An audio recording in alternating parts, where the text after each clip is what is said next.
روزی درست در خانه تنها رو مولدوزی میکنم، برنج تازه کردم، رو بیچین کردم.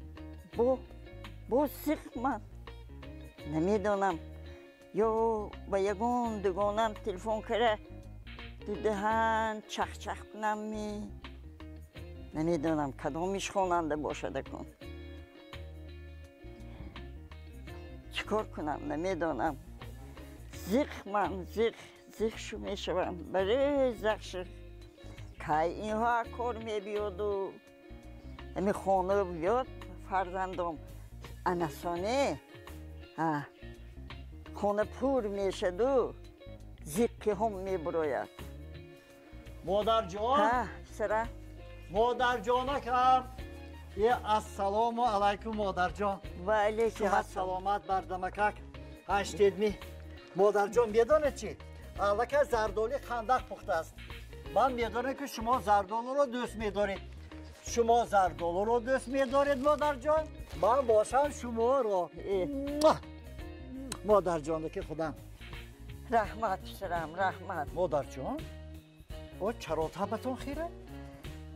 سرم آخر روزی درست تنها همه کارنده بچه ها مکتبنده تنها زیخ میشم از زیخی جمشایی میکنم دیگه طبق میکنم. من امروز رو مولدوزی سر کردم از زیخی. مادر جان من اصلا شما رو به زیخ شدن نمیمانم.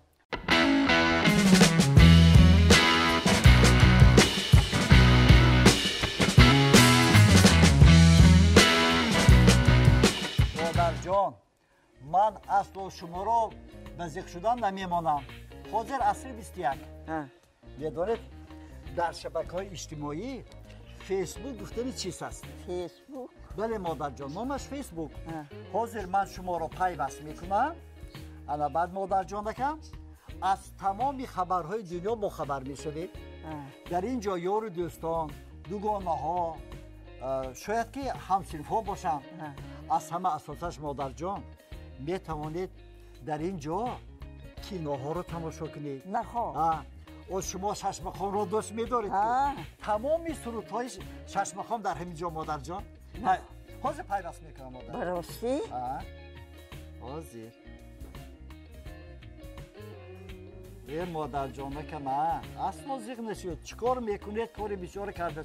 من به شما چند بار گفتم که براحت دم گرفتید شنید گفتم. انا مادر جان نام یعنی فیسبوک. انی خیلی میکنید من همه جا رو میبینید. کنی؟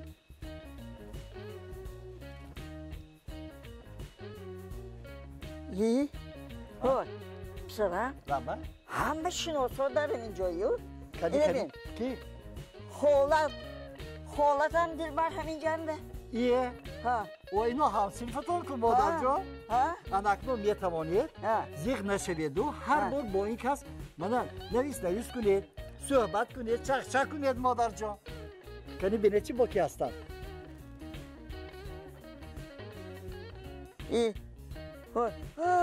همسایه ما بود کو؟ کنی؟ همسایه ما امه که سلطان با اینه بینه نامشه یافتم وای در کجا باشه دیگه نه؟ کنی حاضر میبینم در اینجا همش نوشته شده است.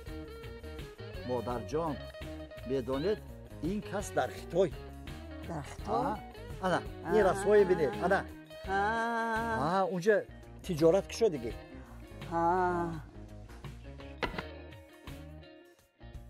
فیسبوک امکان می‌دهد که خبرها، مقاله‌ها و اطلاعات نوترین را از سرچشمه‌های گوناگون دسترس کنید. شما می‌توانید به صفحه‌های نشریه‌های خبری، بلاگرها یا آدمان جالب عبور شوید تا از رویدادهای آخرین و مواد جالب با خبر باشید. فیسبوک پلتفرمی را فراهم می‌آورد که با آدمان دورند شما می‌توانید خویشاوندان، دوستان یا همکاران سابق خود را پیدا کنید و علاوه کنید تا در تماس باشید، عکس‌ها را مبادله کنید و علاقه را برقرار کنید. فیسبوک در мавзӯъҳои аз ғизо ва сафар то санъат ва варзиш гурӯҳҳои зиёде дорад. Шумо метавонед гурӯҳҳои ба манфиатҳои шумо мувофиқро пайдо кунед, ба онҳо ҳамроҳ шавед ва бо одамони ҳамфикр пайваст шавед, таҷриба мубодила кунед ва ғояҳои нав гиред. Дар фейсбук саҳифаҳои зиёде мавҷуданд ки мундариҷаи таълимӣ, дарсҳо, семинарҳо ва дигар маводи муфидро пешниҳод мекунанд. Шумо метавонед ба чунин саҳифаҳо пайравӣ кунед то дониш ва малакаҳои худро дар соҳаҳои гуногун васеъ намоед. Акнун биёед қадамҳои асосии кушодани саҳифаи фейсбукро бубинем. Ба вебсайти расмии фейсбук равед ва маълумоти заруриро дар варақаи ба қайдгирӣ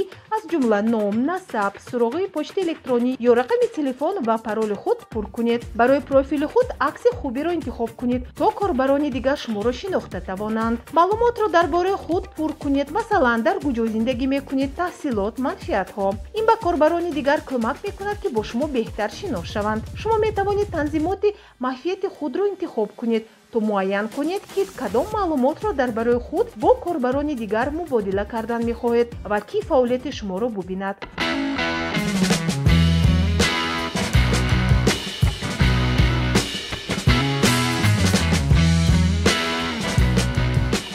مادرجان لبای بیاید حاضر یک تا عکس میگیریم خاله دلبر میفرستانم همسایه‌تون نامشون چی بود؟ رهبر میبخشید با خاله رهبر کنی مادرجان حاضر استید من با تلفن خودم گیرم حاضر کنی خوشروی مادرجان کم مثل همیشه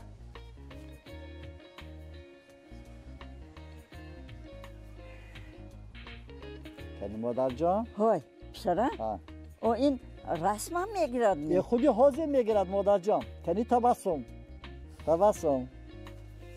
نجومید مادرجان نجومید 1 2 3 انا مادرجان ای الکای تایور انا تایور مادرجان میخواید این عکس رو به همسایه‌تون خاله رهبر فرستانم حاضر